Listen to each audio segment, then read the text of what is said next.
All right, we're For the most recording part. again after a short-ish, maybe longer-ish break, looking at Zoltan's daughter in real life. There, she's a very cute, cuddly kid that needed a bedtime story. So it's good. Yep. Sounds good. Okay. Just a mid-afternoon story. She already had a Okay. nap. And, I didn't close the door all the way, so she found her way in. There you go. There you go. Had to join in the other stories that were going on, where she was jealous. Good. Okay, so you guys make your way to the Blood on the Vine Tavern for the evening, I assume. Blood on the Vine. Yep. Sorry, Don't know where else we can sleep at the moment. was it blood on the vine or blood of the vine? I don't remember. It was originally Blood of the Vine, but somebody has scratched out the Right. That's the what I word thought. of and painted on the vine instead. So it's been whether with love or with how should we say, Alice. malice. That's a good one. It is referred to now as Blood on the Vine by most of the locals. So you guys enter the tavern a lot slower than it was yesterday. It seems that the events of the past 24 hours have really exhausted and stretched some people. It seems like they're protecting their own for whatever reason. And so, yeah, it's just the three ladies and Eric, the bartender. So you have the eldest Sorvia in her place there. I don't really have it marked on the map right now, but she's basically sitting in this chair here. Alenka sees Jax and kind of does a, sort of wave and a bit of a smile. And Sorvia kind of looks at Grimbold and gives a sly grin. And Mirabelle sees Zoltan and Kinyaani in particular, and sort of saunters up as they come in. Is like, "Well, hello, boys. And what brings you back tonight? I understand there's been quite a ruckus about your adventures for the day." Yes, it was quite a day today, to say the least. I think, somewhat recovered from my meeting with somebody I preferred not to meet with yesterday evening, but I seem to have mostly recovered now. And we were on an adventure across town today, and now we thirst. "For what do you thirst, my lord?" And she kind of, does a hip kind of out and, twirls her hair a bit. Just beverages, thank you very much.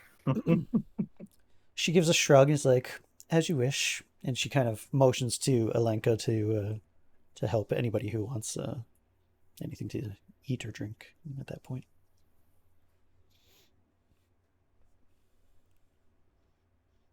I'll have some wine and some food. As you wish. I will have an ale. She raises an eyebrow, like, okay. Give me 2 seconds here. I'm trying to remember. Grimbold's got an iron stomach. He's fine. Fair enough. Yeah, he's a halfling. He likes what he likes. Will there be any meals for the night? Just a recap. I'm pretty sure everybody has run out. Whoever, from what I recall, Jax, you had bought 2 more pies, veggie pies, if I remember correctly. Yeah, I think I have a total of 3 of the veggie pies. Okay. Let me check my inventory. I've been keeping track. So. Did you? Yeah. So I know that you said that you're going to buy. I think she had 3 more or something like that. Hold on. And you I gotta figure out where it is. Yeah, I thought you had given one to Grimbold, but I didn't know if you accepted Grimbold.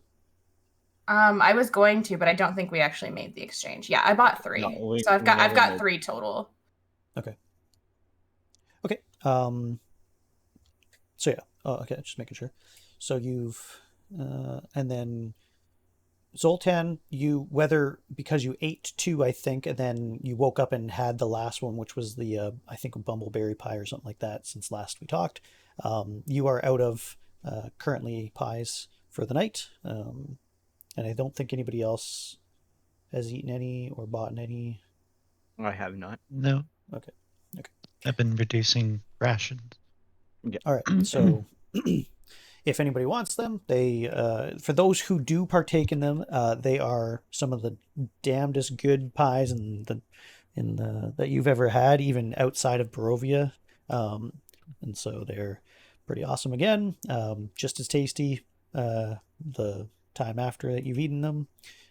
But yeah, otherwise the bowl of potato pottage, loaf of potato bread, and a plate of pork meatloaf is on the menu for the night if you guys are interested in purchasing any of that, as well as either a pitcher or cup of purple grape mash number 3, the Wizard of Wines wine that is hosted here. I'll take some purple grape mash. Let's just and- get the pitcher then. Because I know Zoltan was wanting some wine A as well. pitcher would be splendid. I shall I'm partake. happy to do that, and I guess I'll eat one of the pies that I've already got. That way I'm not buying another one. Okay, sounds I'll good. take some food as well. Okay, I'll so have the pork. pork. I will also have that pork meatloaf, please. All right. Same. She says that your purchase from the day before, the 1 gold piece, will cover this. Of course, any gratuity is more than welcome. But thank you for your patronage. I've cleaned all your bedding for the night as well, so it should be ready for that room. Should be ready for your use as you please. Many thanks. She smiles and kind of gives a bit of a curtsy, and goes about gathering some ale for Grimbold and for whomever else wants it. And but yeah, particularly the pitcher of wine and food for those who would like it. And I'll give her a silver piece when she comes back. Okay, sounds good. Nice silver. She bows her thanks, curtsies a bit of a thanks, and is there at your beck and call when you need her. Would you guys like to do anything for the night other than just refresh yourselves or go to bed, or just let me know? But I'd probably hang around the bar for a while, see if there's any, I don't know, festivities or the like. So it seems like a particularly slow. Sorry, go ahead. Yeah, I was No, gonna but- say I'm down to chill at the bar for a little bit. So you guys are at the bar, and you can basically drink your fill. Basically, they will give you at this point as much beer as you want. It is not good tasting, as I've mentioned, I think prior. Yum. It is questionable whether it is beer or urine. You can't quite tell. It obviously is beer, but it tastes about as good as a cup of urine for the most part. But yeah, you can have as much of the ale as you want. There seems to be a fairly large keg that Eric just kind of fills and then puts on your thing, and then basically cleaning glasses, very systematic, exactly the way he's done it for the few days you've been here, housed in the inn, soullessly, mechanically doing his job. He doesn't seem to say anything. He will grunt or nod or shake his head if you ask him yes or no questions, or tell him a story. He will just acknowledge you, but doesn't seem to be invested in any way in your presence at all. If you guys do ask for wine, you can get at least 2 pitchers for the night. After that, Eric will start asking for a silver piece for another pitcher. I think Jax is going to ask if there are any books she can borrow to read, and she'll find a little corner to sit and read. Yeah, so Alenka will enthusiastically sort of share the different books that she has. There is one that she had borrowed from the priest of the Morning Lord. It's actually fairly heady in what it is. It's let me just look that up for a second. I'm trying to recall what it's called. Give me 1 second here.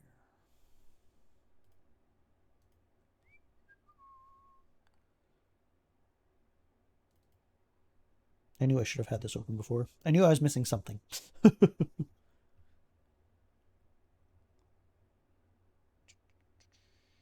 At least it's on the right page. That's nice. It is called The Blade of Truth, the Uses of Logic in the War Against Diabolist Heresies and Fought by the Ulmist Inquisition.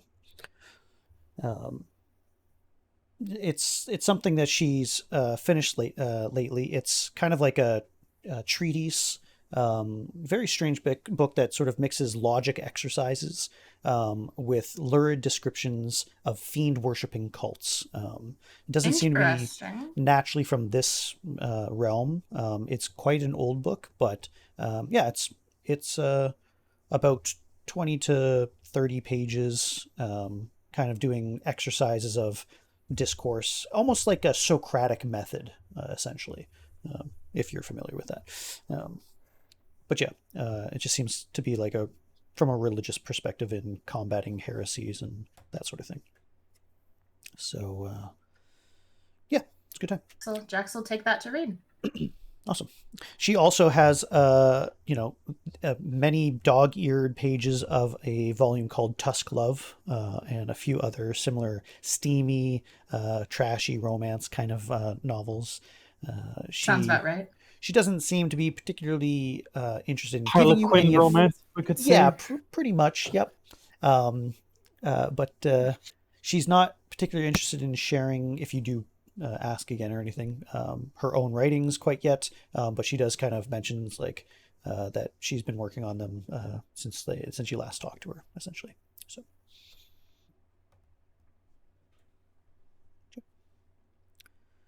It's good. Other than that, I will have a pie. Okay. I'm probably quite hungry. How much is a pie? So pies are only sold by Granny. The only person that has any left is Jack. So you could get. I'll give you a pie if you want a pie. Oh, okay. Yeah. I'll go stop by Granny's house and get a pie for you later.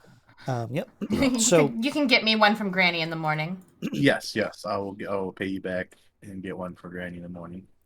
Jax does kind of recall now that she says that that Granny says she wouldn't be in town tomorrow. That she that's right. plans on making larger pies. Kind of what you've been getting There's is like these little super special pies. little pot pies. Essentially, is what you've been buying, and she's going to be getting like new supplies tomorrow in order to make like really nice large ones for a day in a day or two. So that's what she plans on doing. So they'll be coming. They'll be coming soon, but yeah, tomorrow, unfortunately, no pies will be sold. So. That's all right. You can have a pie anyway. I'll still give you one. All right, I'll have a pie.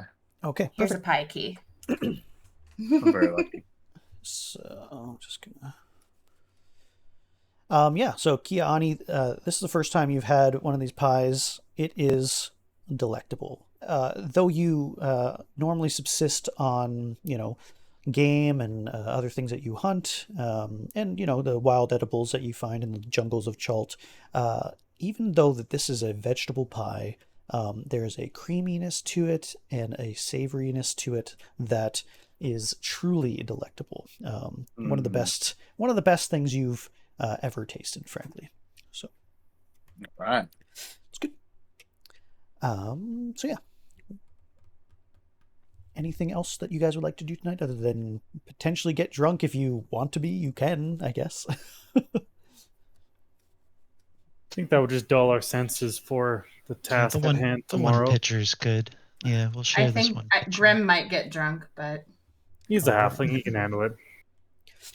Jax is good with her reading.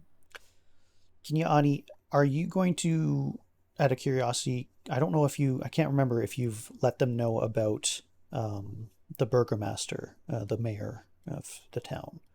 Yes. I just want to double check. Yeah, I don't think you did. No, I don't think I did. So the daughter, the burgomaster's daughter, he would like us to take his daughter on a journey with us because of how terrible it is here, and just kind of worried about her safety. And I let him know that I would talk to everybody and ask if she could join our circle, and she can fight as far as what he mentioned. So she'll be great use to us if indeed we need an extra body to fight. She's very young, so I wouldn't expect much besides showing her the ropes. And so I would like to get everybody's opinion before I give the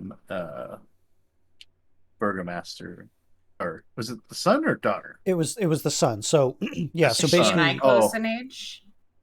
yeah, so she's probably about 17, 18 years old. So yeah, she's about the same age as me. Yeah. So yeah, so it's actually the burgomaster's son. He basically, if you don't mind me just filling in a few of those blanks. Yes, please. Basically said that in the past several weeks, their mansion down in the south of the town had been attacked. Not actually unlike the church as of late. So wolves and other creatures of the night, bats, assaulting the mansion for several weeks off and on, every other day. And last night, it happened to be, whilst everybody else was kind of dealing with zombie things and asleep and everything like that, he actually passed away from a heart attack. His heart apparently couldn't handle the torment of the creatures. What he suspects is that Strahd has taken a great liking for Irina Kolyana, his sister, and that's why he's been, kind of torturing, because there's no way that their father Kolyan would allow Strahd to take his daughter away from him. They both were very protective, and so basically he came last night. He had heard of what you guys have done for the town. It's been hard for him and his father of the past couple weeks to do anything helping villagers or anything like that. They've kind of been dealing with their own issue, trying to protect Irina, essentially. And has basically asked you guys to come. There's two things that he asked. The first thing was, can you come and help me and my sister bury our father tomorrow?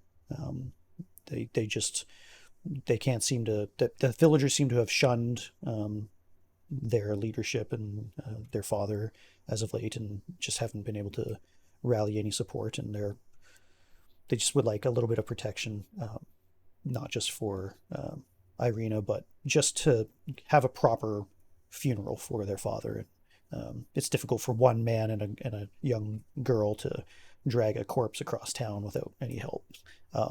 But then, he kind of mentioned that his real desire in seeking you out is essentially to take Irina away from this place, away from the shadow of Strahd's castle Ravenloft, and find a place out west, whether the town of Vallaki or even further to Kresk, the small village way out in the west.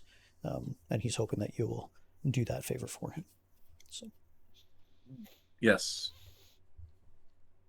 Don't see why we couldn't help. Are there any objections from anybody?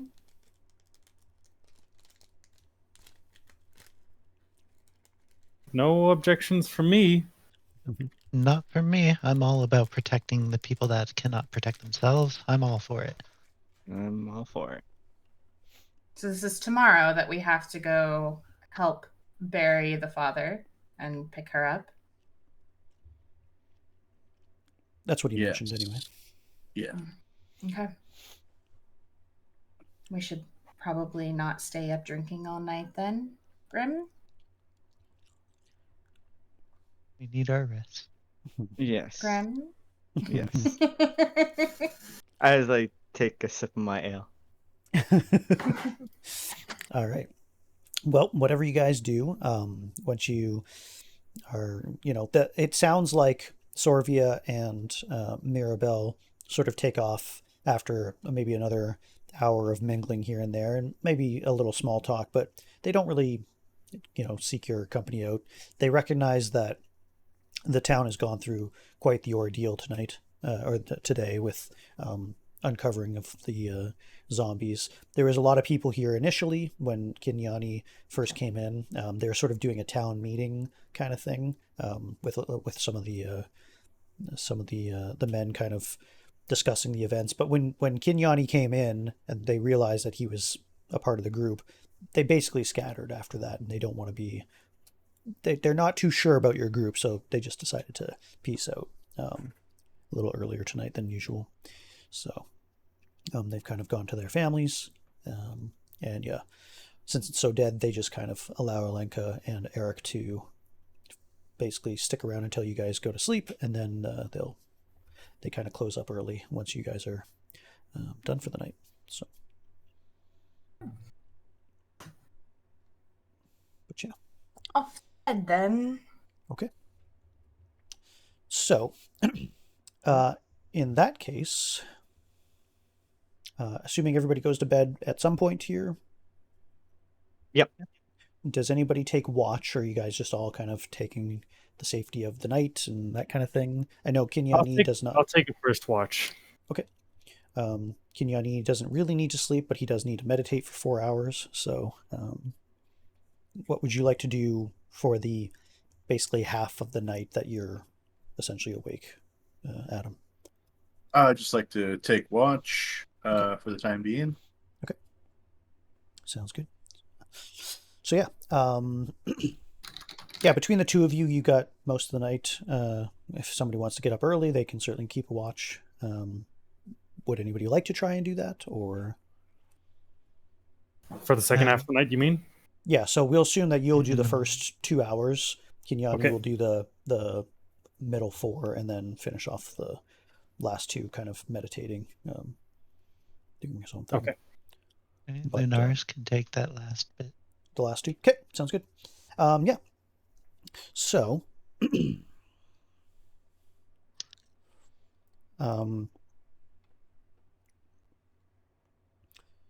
Jax and Kinyani, when you do sleep or meditate, you have fantastic dreams. It is so for Jax, you dream once more of your brother, a totally different side of the world this time. You're in Icewind Dale, the spine of the world. You have heard of a crystal that grants powers that has fallen into the hands of orcs and goblins and even giants that somehow have it's bound Castle, maybe? possibly it so you guys go and investigate how these usually warring tribes or these various races that are usually not prone to such organization. You start investigating what could be causing them to bound together, because their numbers are swelling, and the small settlement known as 10 towns, usually mostly fishermen, they fish a particular fish that basically their bones are like ivory, and that's their main export, and it's quite valued across the realms, and they export it south. But these 10 towns are now under threat of this new horde of goblins and orcs and giants that seem to be coming together, and you've been tasked to find out. It's a grand adventure. You find some friends along the way, a dwarf, a an elf and a barbarian human that sort of join you. And yeah, you guys just have a really exciting adventure. You find out the primary person behind it is a wizard who seems to be in contact with the powerful crystal shard that yeah, is quite gives him command over others, it seems. Okay. So I don't know what you're talking about, Ian. Well, we'll just leave it at that then. Yep. Yep. It's not plagiarism. It's a synopsis of something that actually exists. That's all. Exactly. So, meanwhile, Kenyani, you actually dream of your family whole, but instead of a family that was taken from you young, you've had many hundreds of years to enjoy the clan of the Kenyani, or the Towering House clan in Schult. You are married to a beautiful wood elven woman.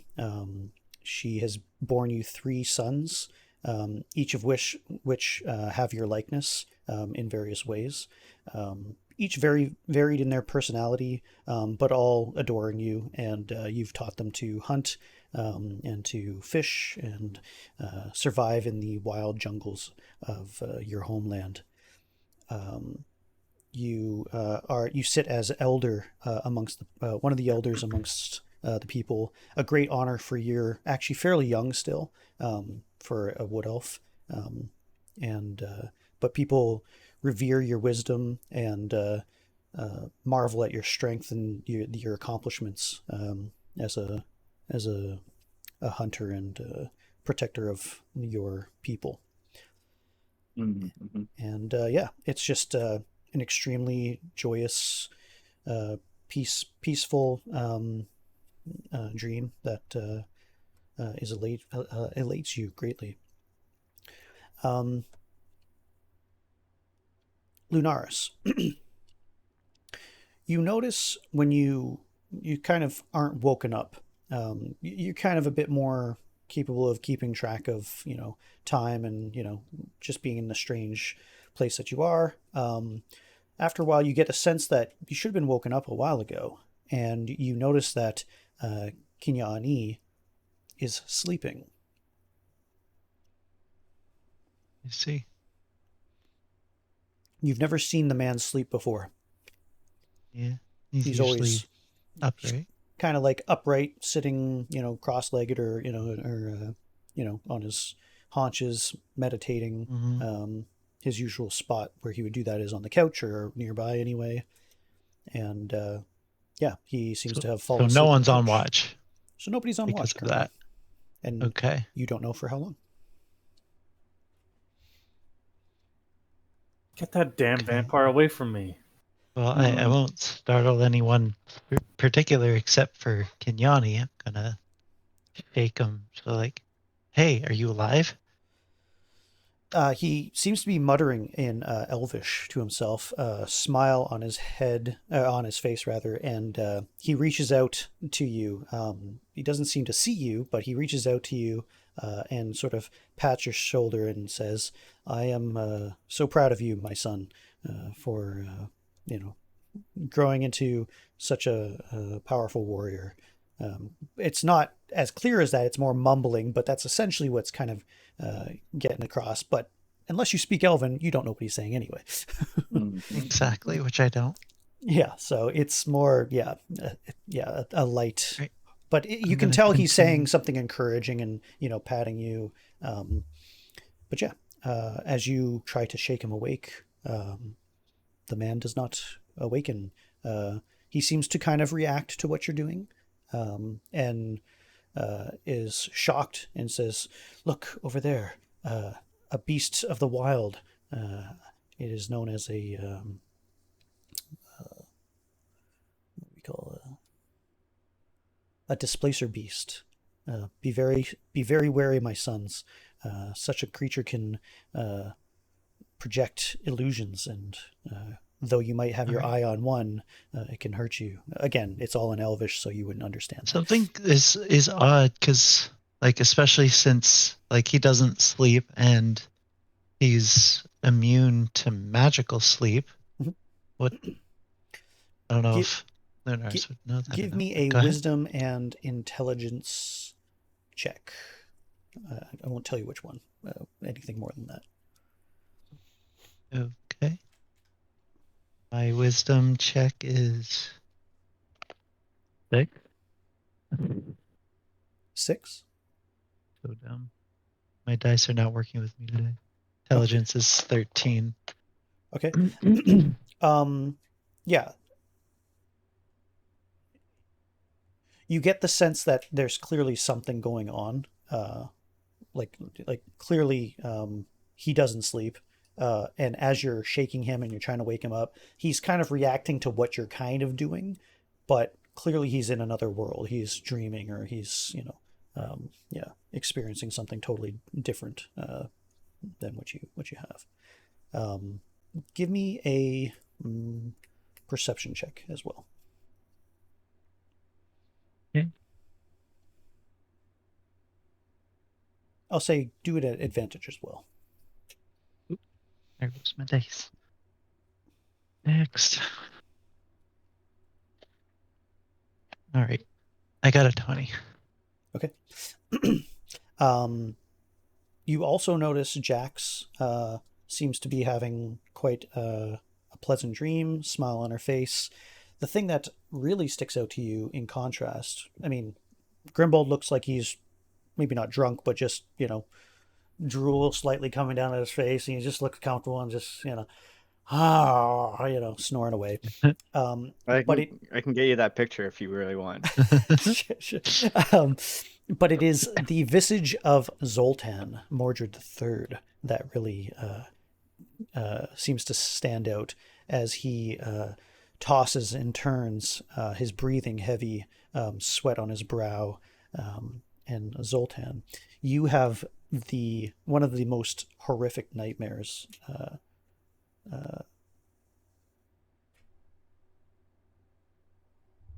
No, sorry, I do apologize. I can't, because you did have, yeah. Ignore that. Sorry. He seems to be having a very amazing dream as well. Very pleased. So you have at least 3 companions: Zoltan, Do I? Jax, and Kinyani, who are having peaceful or enjoyable, very active dreams, from what you can tell. Do I remember any dreams? You do I not. have any? Nope. You do not seem to have had any dreams. Nothing to that effect.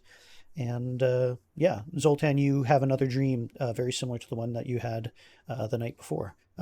You're Lord of Barovia. You've freed the people long ago. You're a wizened ruler now. The people have caused you to be, venerated you as champion. Lunaris Lenente is your knight's captain. The others have kind of gone off on their own adventures away from this land, but Barovia has been freed, and you have a daughter and a son who really love you, and you get a chance to work with the villagers of the town below, in the village of Barovia, which has kind of grown significantly since you've freed them. Not only is it freed from the curse of Strahd, but it has come back into the realms, finding itself nestled in, not too far into the misty woods of the Forgotten Realms on the continent of Faerun. And so trade has been good. You are Lord of Ravenloft, and take weekly jaunts down to the village to help design new houses. They still look to you for expertise in your carpentry, and sometimes you just as a hobby, you make chairs, rocking chairs, or tables for new families that are coming in, and you have just a great rapport with the villagers. This dream just happens to be a regular dream where you're working away in the castle on a particular piece that you're very proud of, a cabinet that is supposed to house fine china that will be imported from Kalimshan to the south, that you have on the way. And your dream is you just working away peacefully in your little workshop before eventually your wife comes a calling and brings you some dinner and maybe something more. And yeah, that's what you dream. But yeah, Thank you.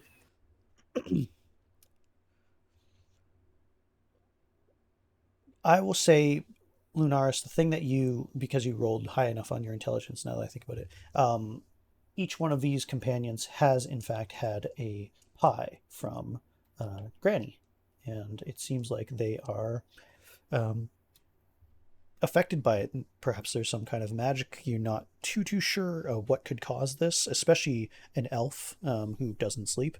But they do seem implacable and unable to be awoken at this current stage. Interesting. Okay. Yeah, I can't remember if I've had Granny's pie. You have I don't not, think I and did. nor has Grimbold. So Cool. you rolled high enough that you are pretty sure. Put it together. Yeah, you've kind of put some of Good those to pieces know. together. Yeah. Alrighty then. Okay. The plot thickens. All right, I'll leave him be then. Okay. Yeah, the rest of the evening goes without. I'll check everyone's neck too, since no one's been on watch for a little while. I'll just kind of do a quick round. Yep. Perception is Stop touching me. I'm sleeping. 17. Yeah, so Zoltan's wound seems to be healing relatively unfettered. It doesn't look like he's been bitten again. Nobody else is seeing any visible marks on their body that would suggest any sort of assault by a vampire. But yeah, other than that, it's about an hour, maybe a little longer than that later, that it seems like the dreams have worn off. People start rousing on their own, and yeah, you guys find yourselves having had a pleasant sleep, well rested. Cool. So you gain all your, if you need to, you can regain all your hit points and all your abilities, whether that's rage or spell slots or anything like that. You can mark those as Click your long rest button. long rest. Long rest has been achieved.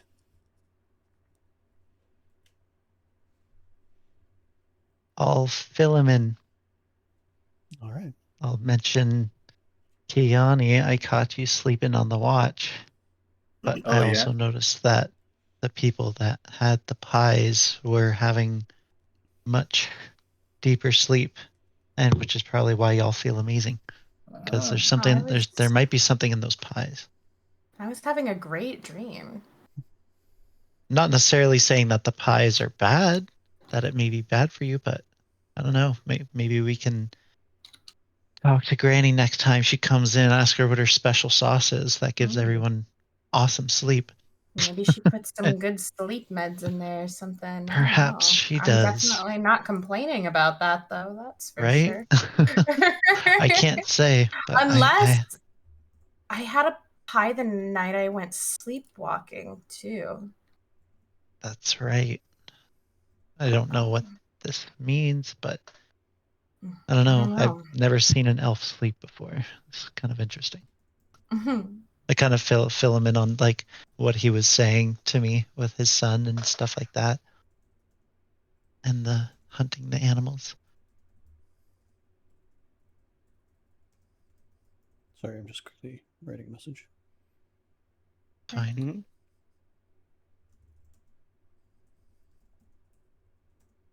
Sorry, can you just repeat that one more time? Just that last. So I was just essentially filling them in that they all had nice dreams, and I filled Kiani in, stating that I've never seen an elf sleep before, and mentioned did you have a son? You mentioned something about having a son in the dream.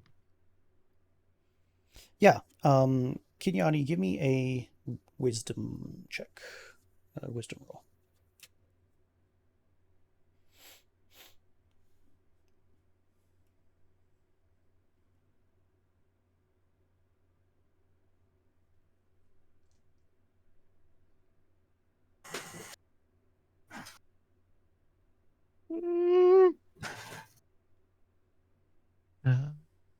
Also, Adam is muted too. I wasn't sure if you were trying to talk or not.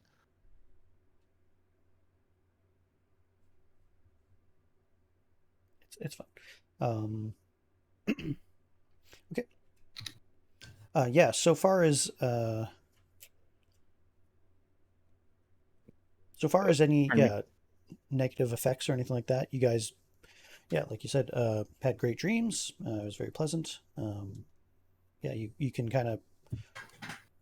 You didn't seem to move or leave the room or anything like that. Sleepwalk. Sleepwalk. Shanna, Jax, from what you can tell, it looks like you are pretty much stationary, and Zoltan didn't see you move during his shift. It's possible that you could have gotten out of the room and come back in a short period of time, whilst Kinyani was asleep there, but so far as you can tell, you don't have mud on your feet, or clothes seem to be, you're in your evening attire, whatever that might look like. But yeah, so it's about dawn, just kind of the light beginning to finally penetrate the darkness for the first time. Maybe in about 20 or 30 minutes, it'll be truly at its crest, where it's just hidden. What would you guys like to do?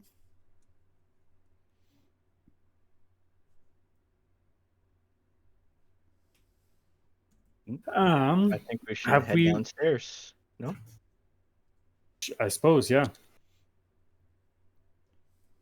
Let's see if there's anything going on. Okay.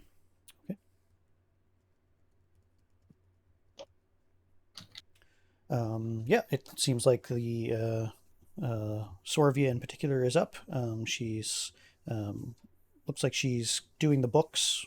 Basically has a small pouch of coins that she's splayed out, and she's kind of scrawling on a piece of parchment. What profits and losses she might be having for her business. She greets those who come downstairs and offers. There's not much left over for this week. They still need to go hunting. They're waiting for Valentin to come back with potential wolf steaks. He kind of specializes in trapping wolves in particular, and but in the meantime, all that's left is some potato bread. But yeah, everybody, give me a Constitution saving throw, please. I swear I didn't have a pie. I rolled an 8. Oh no, 3. Okay. And 10. Well, sounds good. 20. Not a natural, but okay. It was a 20. 18. What do you add to it? What are you adding to it? Oh, +2. Oh, so I got a 10. I got a 10 then. Okay. Sounds good. I rolled it. So yeah, so. You have a +2 as well. Yeah. Cool. All right. Right. I think that's Constitution that I rolled. Yeah, I did. Okay. Okay, sounds good. Good to know. Just curious. I'm just going to start randomly making you guys do saving throws just to fuck with you guys' heads. I was expecting like a chair to jump out and attack us at that point. Well, Constitution's like poison or disease. Okay.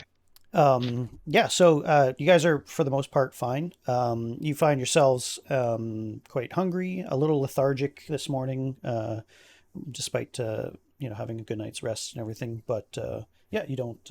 Nothing seems to be standing out as awry or anything like that.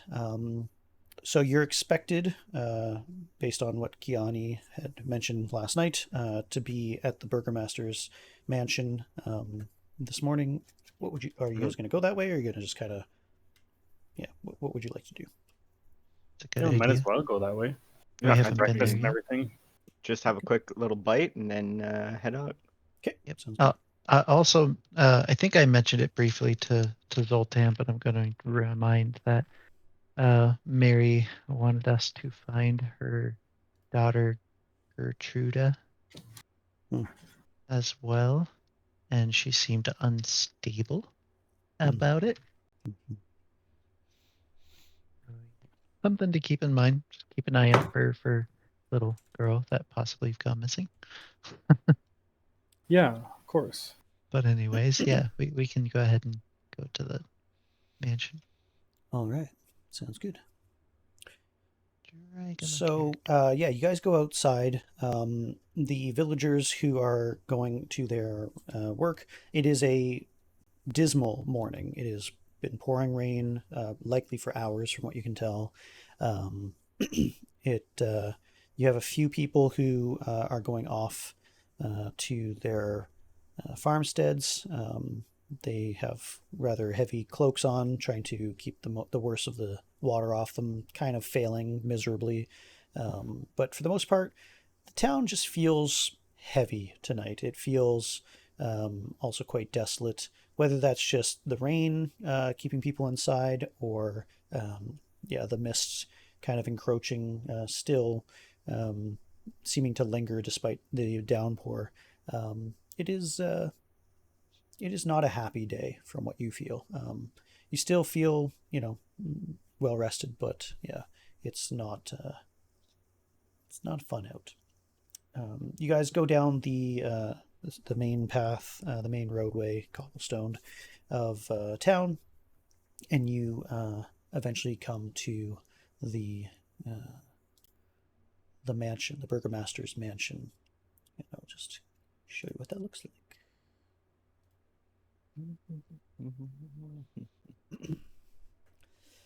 A weary-looking mansion squats behind a rusting iron fence. The iron gates are twisted and torn. The right gate lies cast aside, while the left swings lazily in the rain and the wind of the day. The stuttering squeal and clang of the gate repeats with mindless precision. Weeds choke the grounds and press with menace upon the house itself. Yet against the walls, the growth has been tramped down to create a path all about the domain.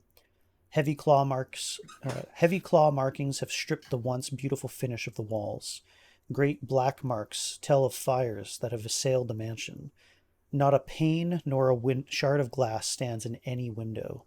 All the windows are barred with planks, each one marked with stains of evil omen.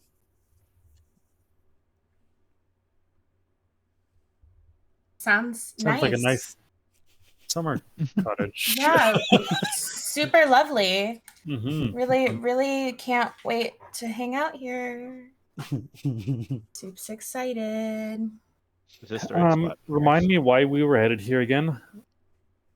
This is where Ismark Kolyanovich, the son of the burgomaster Kolyan, who recently passed away, has requested your guys' aid in burying his father this morning. Okay. All right. What were you guys Well, like to let's do? help him. Let's knock on the front door and see if him or his butler or somebody answers. All right. Sounds good. Yeah, so you guys, so I'll assume Zoltan kind of walks up to the door, you guys following, and you knock at the door. It's only about, not even a minute before a young woman's voice, having a thick kind of Barovian accent, calls out behind the door. Yes, who is it? This is Zoltan Mordred III. We were tasked with helping to bury your master's father this day. It takes you hear a kind of a bit of a mumble as she talks to somebody, and eventually she opens the door, and you see her kind of peek out, and behind and in the far distance you see the master of the house, her brother, Ismark. I'll just give me a second to show you what these two look like. I kind of showed what Ismark looked last time, but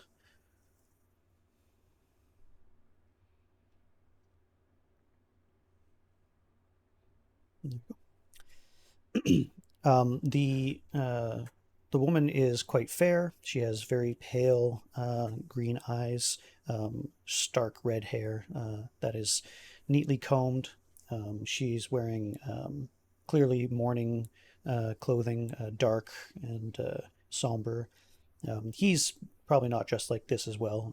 He's got like a sort of a rain slicker kind of suit, kind of the way it's been made of leathers, fairly finely made from what you can tell. She kind of looks you up and down. There's sort of a distant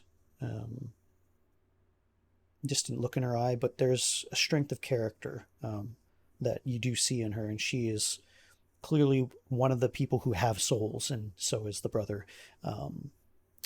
She looks you up and down cautiously, and then Ismark, tells her, "Oh, for Pete's sakes, Irina, it's okay. I asked them to come." And finally, she curtsies a bit and opens the door and allows you guys to come into the mansion.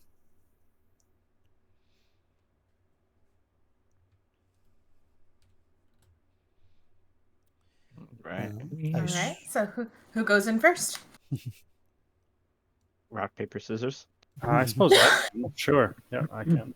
Okay, sounds good.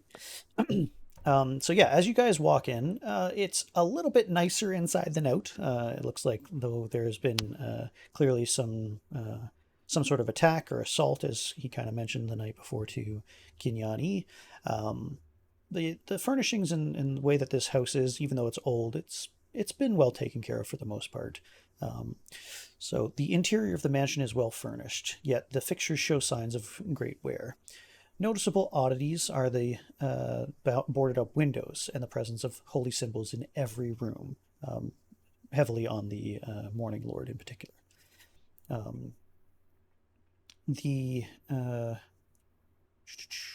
As you sort of walk in, there's a sort of a sitting room to your left, and there is a simple wooden coffin surrounded by now wilting flowers and a faint odor of decay.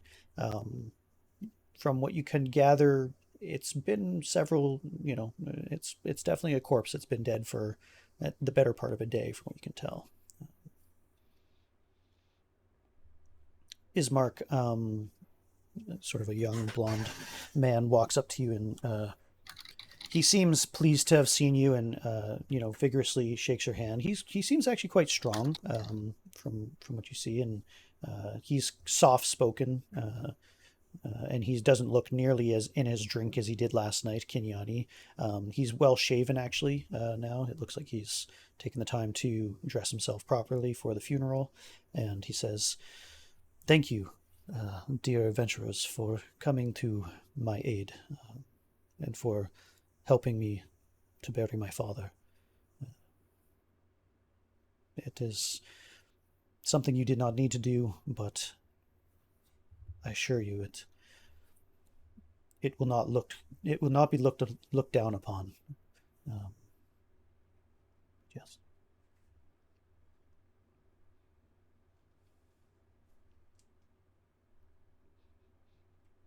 Well, where do we begin? Yes, it is dawn. We haven't much time to complete the rites. I took the time to go to Father Donavich earlier this morning, and he has agreed to perform the last rites.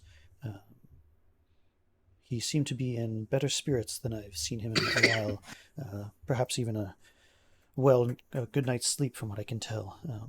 So if some of you would like to help me, we will just take my father's coffin to the church, and apparently there's already a grave that has been dug. We will place him there, and we'll experience that.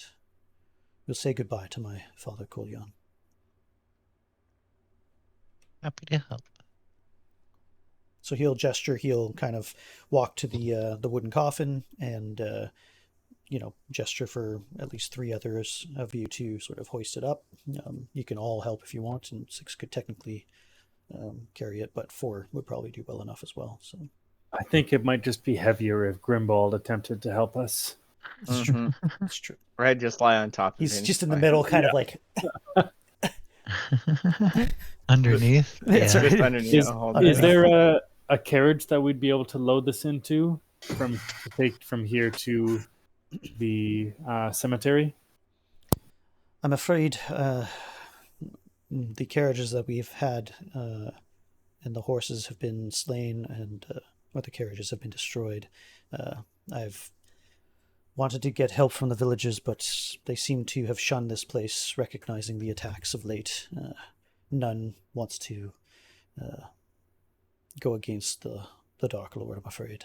And by helping us, they fear, I think, that they may get reprisals themselves. So, I think we had like a small carriage, but I feel like it was more like a wheelbarrow Yeah, it was- yesterday. We it had was a literally a wheelbarrow. wheelbarrow. Yeah, and a very poorly constructed one at that. It's not, Okay. a feat of engineering by any means. So, Alright. it's we'd not probably just that carry it. far. It would probably take about, maybe 10, 15 minutes. But with 4 of you, Can I just roll to see if I trust them in this situation and everything that's Sure, going on yep. here? Absolutely. Yep. If you want to, Okay. Would that be insight, I guess? yep, insight. Okay. Oh, I just dropped my dice. Never mind. Sorry. Classic. It almost Classic. rolled onto the floor. 19. Okay. Ismark seems legitimate, and there you see quite a bit of stress in his body language. He's trying to be brave and strong, but you can tell he probably takes. He's not. He doesn't come off as leadership material at first glance. He's not used to giving orders or sort of, taking charge or anything like that. So he's a little unsure, but he's trusting you guys. It seems to, especially since you showed up to help, and so he seems, quite legitimate in his in the way he's thanking you guys. Irina has not really spoken. She's watching you closely. Once in a while, you'll catch her staring at the coffin, her eyes full of sorrow. But she is the image of sort of a proper lady. She seems stoic. She isn't crying necessarily, but she's kind of one to just buck up and move on with what's going on, and kind of at the same time measuring each one of you, watching carefully. So it's about 500 feet to the graveyard, if that's where we were going. So basically, basically where you went to the north there. So with the 4 of you, I mean, especially Kinyani, even though he's sort of shorter than several of you, it's kind of going to be a bit awkward. He's basically got his hand up like this and has no trouble really hoisting He's strong. the coffin. And frankly, all of you are more than strong enough to kind of hoof it to the cemetery. And so Ismark will sort of lead the way. He'll kind of take the forefront on the sort of the right side of the coffin, and he's about the same height as Lunaris, so probably go kind of front that way, and then Zoltan's a little higher, so it's a little awkward sometimes, but as you guys leave, he sort of sets the pace. He's not trying to make this a race or anything like that. He seems to be taking it sort of in a ceremonial or respectful way. And yeah, you guys kind of match his pace, about half speed essentially.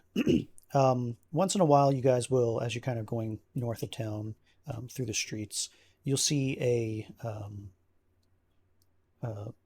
curtain kind of come away from a window, or a door open up, and a fisherman or a mother or something like that sort of look like a little bit somber, nod their head, or just there's a few soulless children as you near the end of the street, not too far from the church, and they're standing under sort of an eaves trough, just staring blankly as another sign of this world's sort of horrific nature seems to pass them by, but just doesn't seem to register. They're just blank-eyed as they watch you. And yeah, eventually you'll get to the church. Father Donavich has the door wide open. It looks like he has a tome in his hand, which he sort of presses to his chest. He also has a bit more of a proper regalia in terms of what he's wearing, sort of a vestment essentially with large symbols of suns that are spread out and shining bright. He has actually something of a smile on his face. It's slight and it's somber, but nevertheless he acknowledges each of you, shakes your hands. Well, I guess he would more like pat you on the side, I suppose, and shake Grimbold and Jax's hands if they would like, and then he'll walk out into the rain with you. You guys are thoroughly drenched at this point. It is still pouring rain, and he leads you to the cemetery, where there is already a plot that's been dug by Zoltan for some of it, and you guys take the time to lay the coffin into the grave, and it's got about 6 inches of water in it, so it kind of is not. It is not necessarily a dignified laying to rest, but you guys manage it together. And do you guys all stand around and wait for the prayers, or do you guys kind of go off? What would you like to do? You can wait. I think we should stay for the service. You know, if we're pallbearers, it would be kind of disrespectful to leave midway through. Yeah. Everybody else, same thing? Mm-hmm. Sure. Okay, just making sure. So Father Donavich opens a book. He starts off with a hymn to the Morning Lord. At this point, the dawn is just a little past, its sort of crest across the horizon, but it's so muted from the clouds that it really does feel like a particularly dark and undawn-like setting.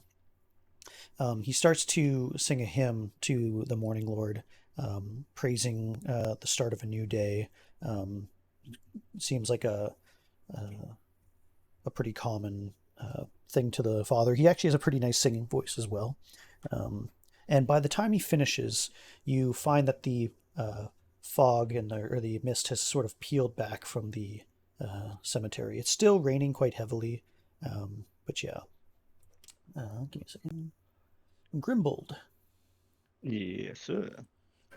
As the mists sort of go away and sort of exit from the most part of the cemetery, a dark figure seems to be standing just outside to the north, not too far out of line from where you can see in the distance Castle Ravenloft. It looks like the figure has his head bowed, almost as if in prayer. But yeah, whether you're just fidgety and you're kind of looking around, you just happen to notice this. Nobody else has. I wasn't sure where the grave was. I just kind of put us somewhere on the map. Oh, that's fine. I'm not really showing it right now. Oh, okay. Over in the graveyard. Actually, speaking of which, And there's a figure. Good. Just I'll keep an eye on him. okay, and I'll do this as well.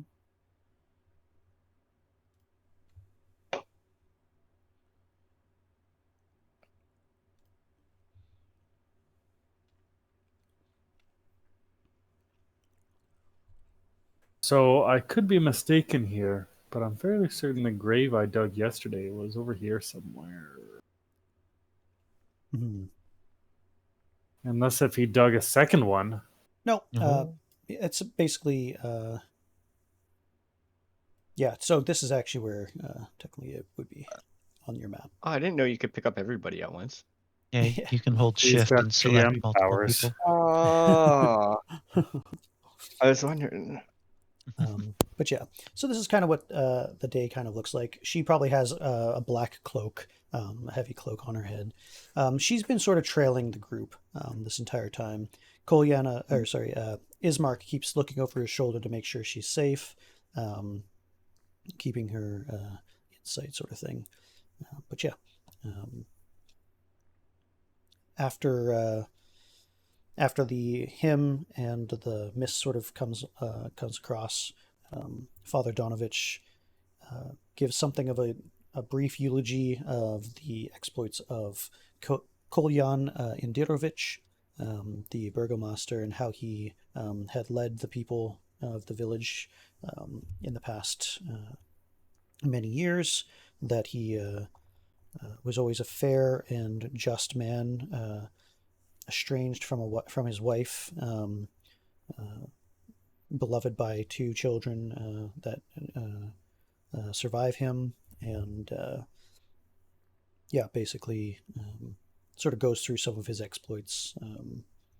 Nothing to write home about necessarily, but basically an honest, hardworking man that did his best to help the town, help the village, despite the dark times that Barovia has experienced.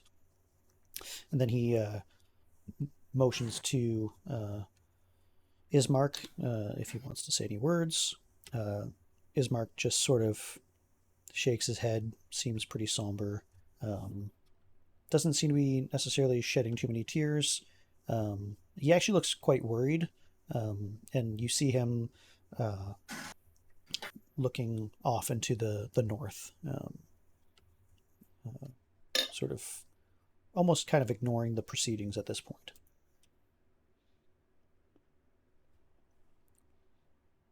Does it look like he's waiting for someone to come over the horizon or something like that?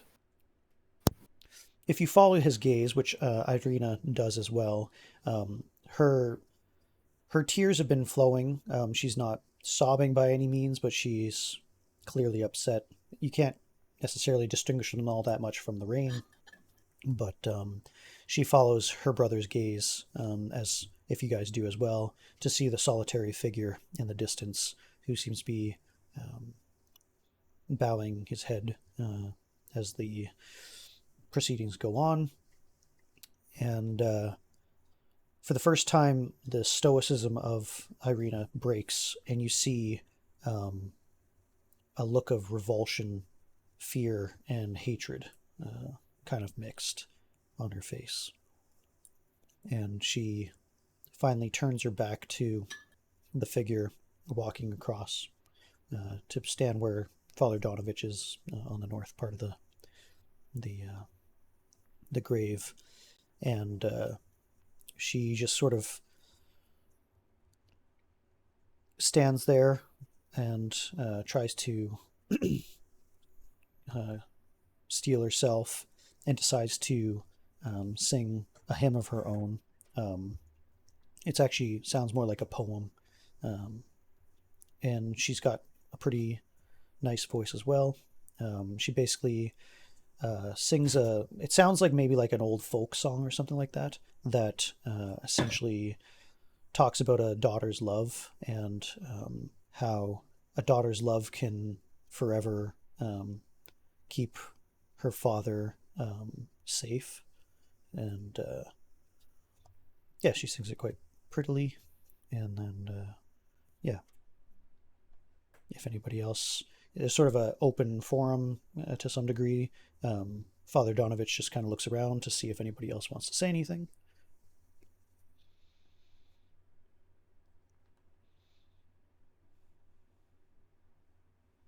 Just keep Am watch. I able to see who that is, or can I assume who that is on the far Sure, give me a perception check. horizon there? Perception. 8.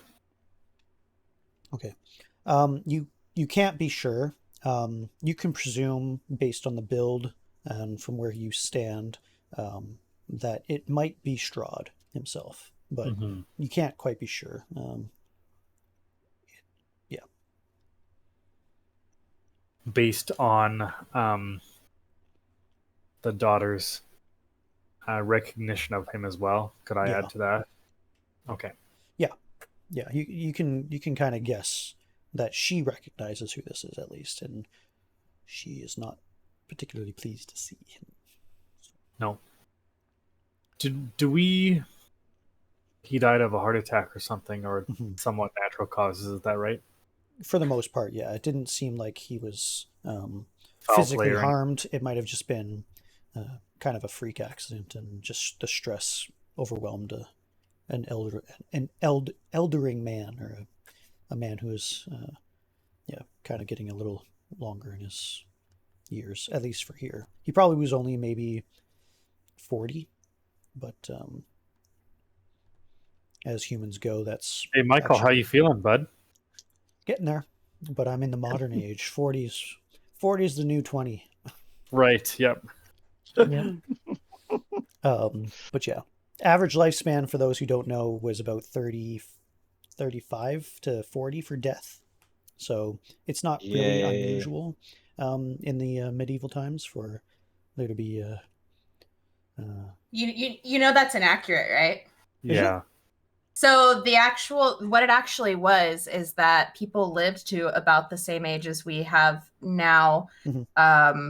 What changed the average quote unquote lifespan was that there were so many young deaths because people died so often as infants or as children because we didn't have the modern medicine that we have now. Oh, interesting. But realistically, people still lived into their 70s, 80s as they do now. Oh. Yeah, I just assumed that it was the death and disease and such. Nope. Kind of It was just it's a misinterpretation of what people look at when they look at those statistics, essentially. The data. Yeah. So that's the average, not the median, which means basically. Yes, essentially. Yeah. I see. So like, I mean, if you think about it, think about how many children like one household typically would have. Right. And that's not children like throughout the entire span of that household existing. Like, you know, they might have 2 children that survive, but they might have 15 children throughout the entire time that the mother and father are alive, you know? So, and then when you do all the math, Yes. it's very interesting. Very interesting. No, that is interesting. I didn't know that. Cool. The more you know. And knowing is half the battle. G.I. Joe! Sweet. Well, at least in the context of the Forgotten Realms, and particularly in Barovia, you haven't seen very many people that are truly over 45, 50 years old, whether by natural causes or supernatural causes. 40 sounds like a relatively, 45 anyway, is more rare than not, I suppose. But yeah. Anyway, so the finally, if nobody else wants anything to say, the Donaviches, the sun rises. It's been about an hour by the time you guys get from the mansion to the cemetery and finish off the prayers and such. It's been about an hour. And there's a final prayer to usher Kolyan Indirovich to a better place, that his spirit will ever be with the Morning Lord, and that his light alongside their God will guide his children for hereafter. And basically, before that sort of prayer is finished, the mist starts to roll back in, and the figure kind of seems to disappear from sight. And yeah, you guys are sort of let go by the priest. He kind of walks back into the church, and Ismark kind of asks you to come with him, as Irina sort of just hasn't really moved from her position at the head of the grave, and just seems to be, yeah, saying her goodbyes.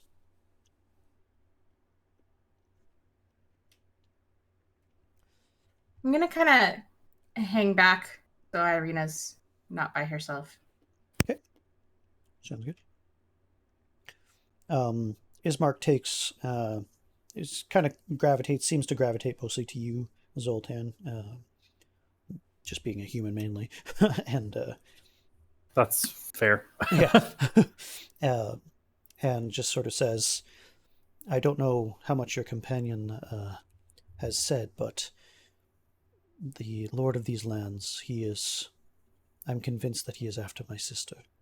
He kind of lowers his voice a bit, and she has her cloak up, and she has sort of a high neckline dress on, but he kind of points and he says, she would not show it, but it seems that she has actually been assaulted several weeks ago. She has a mark of the vampire. She's been drunk by him at least once." And he only now realizes, as he's saying that, he kind of glances, kind of been preoccupied, and he sees your mark, and he says, "And it seems that she is not the only one."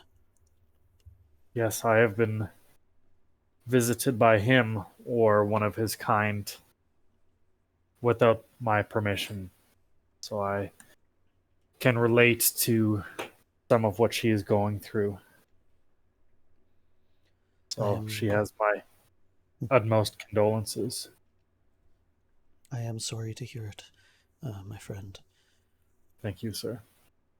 It seems then that you do not want to be in the shadow of Castle Ravenloft either. No, I implore you and your group, take Irina away from this place.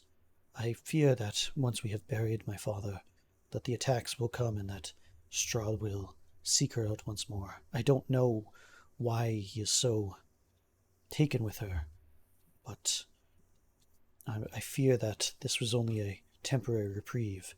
He is a noble lord, and he may be playing the respectful,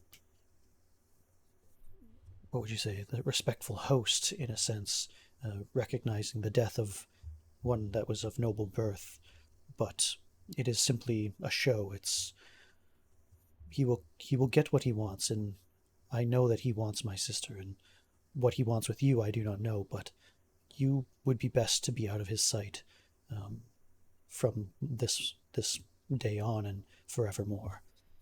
I pray that all of you, please, take Irina to Vallaki, or perhaps Kresk, to the west.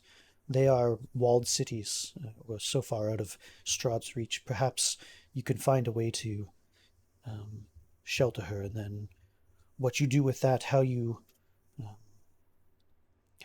find yourself combating him, I know not, but find a safe place for her, and I will reward you for it.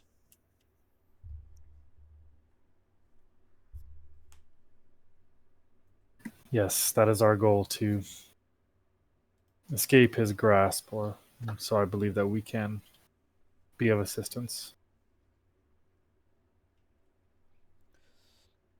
He he nods and says, "I have here 150 gold pieces. and I can outfit you with supplies. I have good credit with Bilderath, even though he would not lift a hand to help me in terms of helping to bury my father. He is, after all, a merchant, and coin does speak. So in addition with this, I can help to outfit you for the journey. It is perilous, I must admit. It takes many days to reach Vallaki, but if you leave tonight, I'll make the arrangements. I would. At this point, Irina kind of walks up and kind of overhears essentially what is going on, and she says, "How could you ever think to send me away? This is my home. I was raised here. I'm your sister. You can't leave me, and I won't leave you."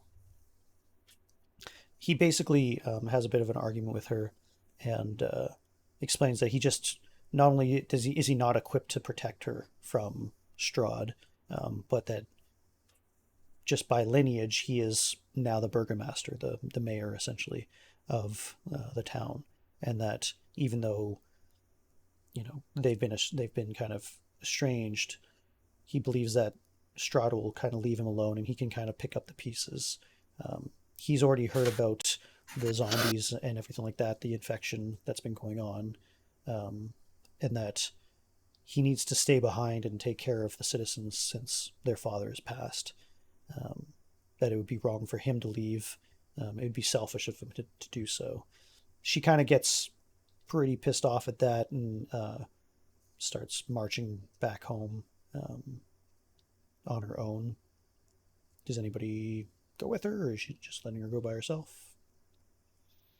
Yeah, I I'll kind follow of her. not. I think you should. I think I should. I think I should follow her. Do you mean You on should your own or just? I just you. If you want to lay back, you can, but I don't always. It's a girl thing. Fine, go for it. I've been married for 5 years and I still don't understand. He's like, "Oh yeah, I get the." Anyway, it's good. I understand the not understanding. I will tell you afterwards about the awesome event of our first movie with Ian's Zoltan's you wife. do that later. I know the Did story. I tell you about that story? Yeah. You've told the story. And It's more Michael's fault than mine. Of course it is. Of course to it some is. degree, yes. I would say to some degree I take responsibility for the choice being affirmed. We'll say that. In any case, yeah. So, Jax, you can kind of follow her through the street. She's clearly sobbing now. She basically gets out of the cemetery gates, and she's not running or anything like that. She's just sobbing and kind of almost listing a little bit, clearly exhausted and very upset. But Ismark basically takes the rest of you aside and says, "She will forgive me. She's a good sister and a fine woman. I will miss her greatly, but she will understand in time. She must be protected, and I charge you with her safety from here. I know I don't know you, but you've already helped this town more than they may even realize or acknowledge, and I have to continue your work. I'll work with the men, and I understand the carpenter and what he's been doing to root out the disease as best we can. But I think it would be best if you leave by nightfall at the very least, or if not in the morning tomorrow." Very well, thank you.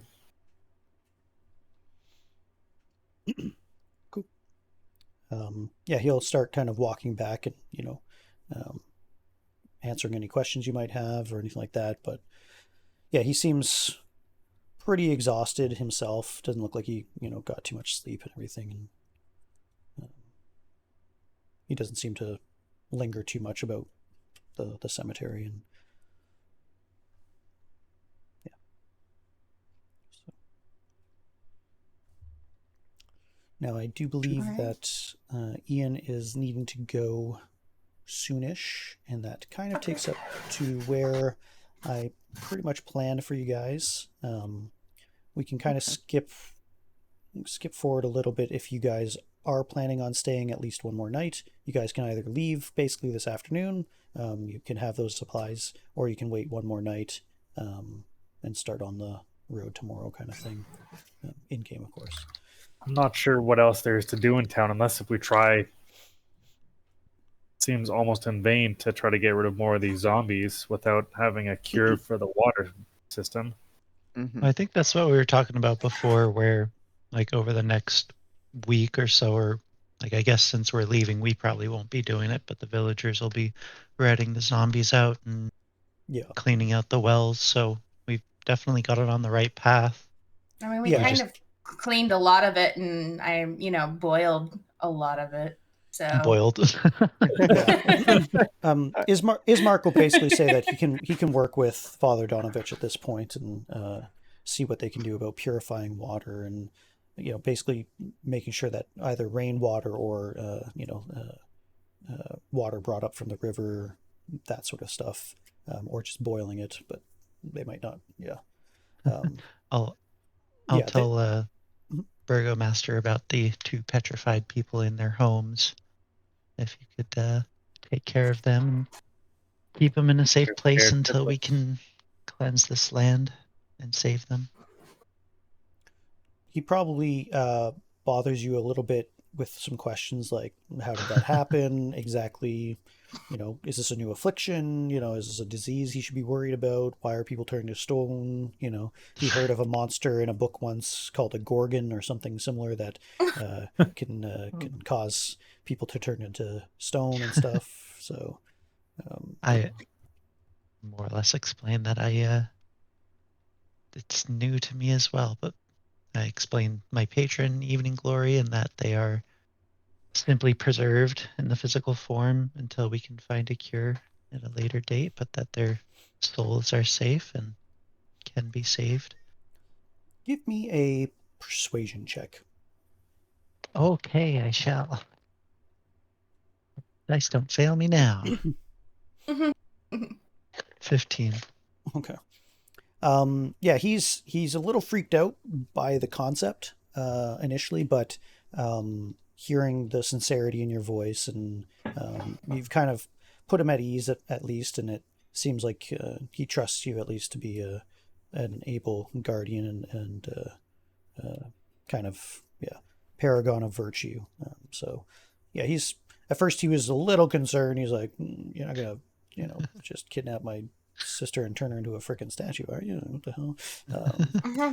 But yeah, you've kind of seemed to calm him down. He accepts you at your word at that, and yeah, he doesn't know really what to say about it. He says that is certainly an interesting way in which to preserve life, I suppose, but so be it. I wish you all the best with that. But yeah. Otherwise, yeah. Do you guys have any other questions for him?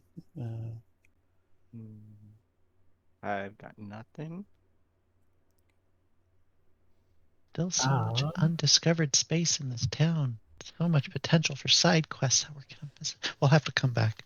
Half the town is visit zombies. Our friends. I don't mean like zombies. I mean like the bartender zombie. So yeah. If it's not soulless, mindless, then it's kind zombies. of. Yeah, zombies. Yeah, there's quite the affliction going on. That's for sure. Thralls or something like that. Well, until another time. I don't necessarily need to wait till the next day. I guess we were still gonna talk to Father Donavich's son, possibly. Right, and we can do that next session if you'd like.